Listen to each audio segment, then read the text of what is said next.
اعوذ باللہ من الشیطان الرجیم بسم اللہ الرحمن الرحیم۔ کوئی حد نہیں حسین تیرے انتقام کی، لفظ یزید گالی سے بھی بدتر کر دیا۔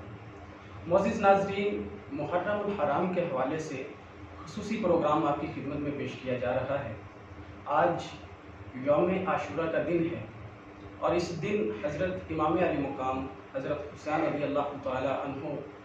شہید ہوئے۔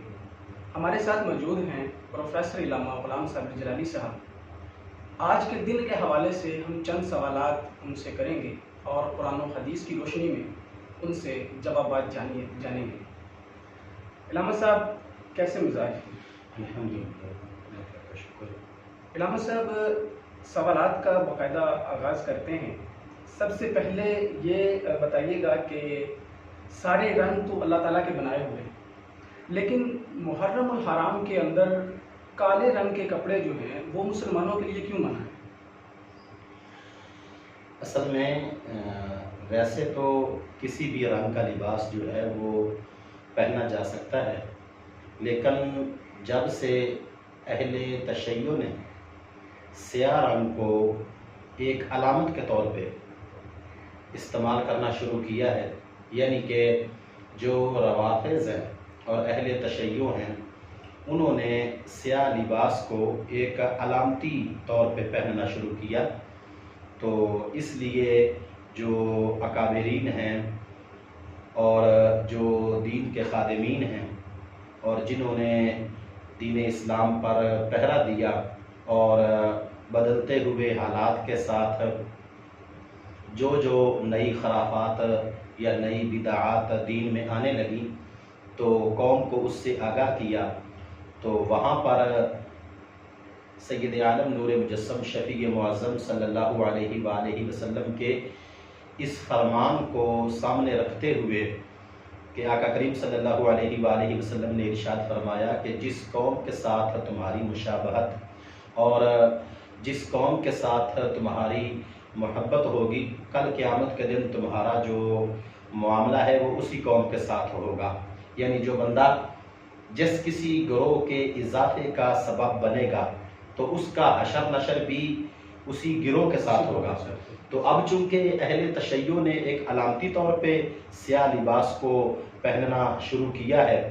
اور یہ چیز اتنی عام ہو چکی ہے کہ بالخصوص محرم الحرام شریف کے پہلے 10 دنوں میں یا محرم الحرام شریف کے پورے مہینے میں جو بندہ بھی سیاہ لباس پہنتا ہے تو دیکھنے والے عرف میں یہی شمار کرتے ہیں کہ یہ روافض کے ساتھ تعلق رکھتا ہے اور اہل تشیع کے ساتھ تعلق رکھتا ہے۔ امام اعلیٰ حضرت الشاہ امام احمد رضا خان فاضل بریلوی رحمۃ اللہ علیہ ورضی اللہ تعالی عنہ، آپ نے فتاوی رضویہ شریف کے اندر اس بات کی وضاحت کرتے ہوئے ارشاد فرمایا کہ سرخ رنگ کا لباس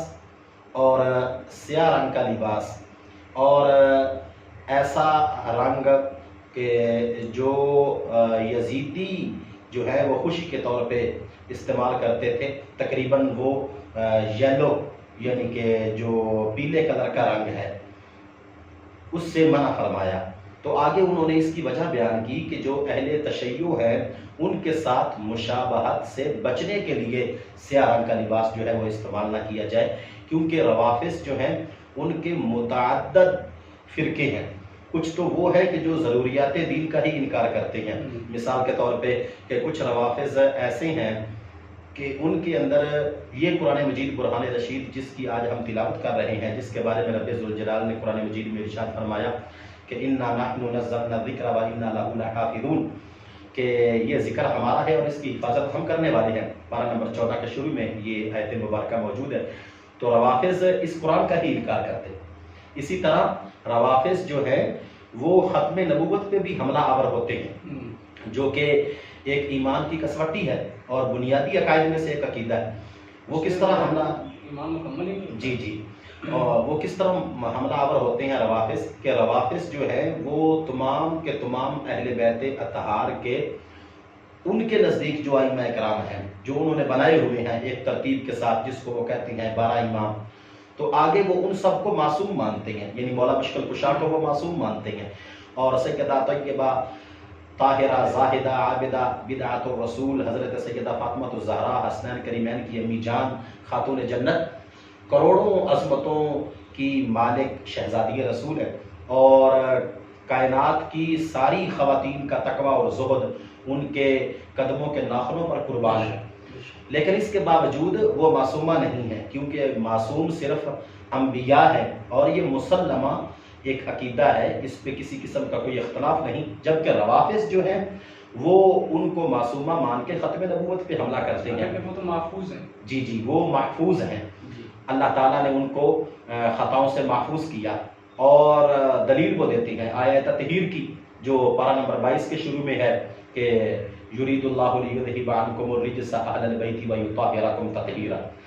تو اس لیے روافض کے ایسے نظریات ہیں جس میں ختم نبوت پہ بھی حملہ ہے۔ آگے پھر ان کی کتب کے اندر لکھا ہے کہ سید عالم نور مجسم شفیع معظم صلی اللہ علیہ وآلہ وسلم کے ظاہری وصال کے بعد سارے صحابہ معاذ اللہ مرتد ہو گئے تھے، سوائے 3 کے یا 4 کے۔ تو اس لیے علماء نے ایک حصار قائم کیا کہ نوجوان طبقہ اور جو اہل سنت ہیں ان کے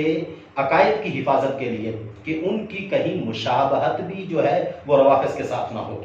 تو اس لیے جو سیاہ کپڑے ہیں ان کو ناجائز قرار دیا گیا علامتی طور پہ، چونکہ یہ رافضی استعمال کرتے ہیں۔ باقی عام دنوں میں بلیک لباس جو ہے وہ پہن لینا یہ کوئی اتنی بات نہیں ہے، اس میں حرج والی کوئی بات نہیں ہے۔ سید عالم نور مجسم شفیع معظم صلی اللہ علیہ وآلہ وسلم نے زیب تن فرمایا ایک چوغا، اور اس کا رنگ سیاہ تھا، اور اسی طرح آپ کی جو یعنی کہ کملی کی چادر تھی، ٹھیک ہے نا، وہ بھی سیاہ تھی، اور اسی طرح آپ امامہ شریف بھی سیاہ جو ہے وہ اپنے سر مبارک پہ جو ہے وہ پہنتے تھے، اور اس طرح کے شواہد ہمیں ملتے ہیں۔ لیکن چونکہ یہ روافض کے ساتھ مشابہت، تو اس لیے بالخصوص علماء نے خاص طور پر محرم الحرام، ہاں جی محرم الحرام شریف کے حوالے سے جو ہے وہ علماء نے اس کو ناجائز کہا، اور یہ بالکل ٹھیک ہے کہ روافض کے ساتھ مشابہت سے بچنا ضروری ہے، تاکہ انسان کا شمار کسی دوسرے کو تو نہیں پتا ہاں جی، تو وہ پھر یہ سمجھے گا۔ تو یہ اس کا معاملہ ہے۔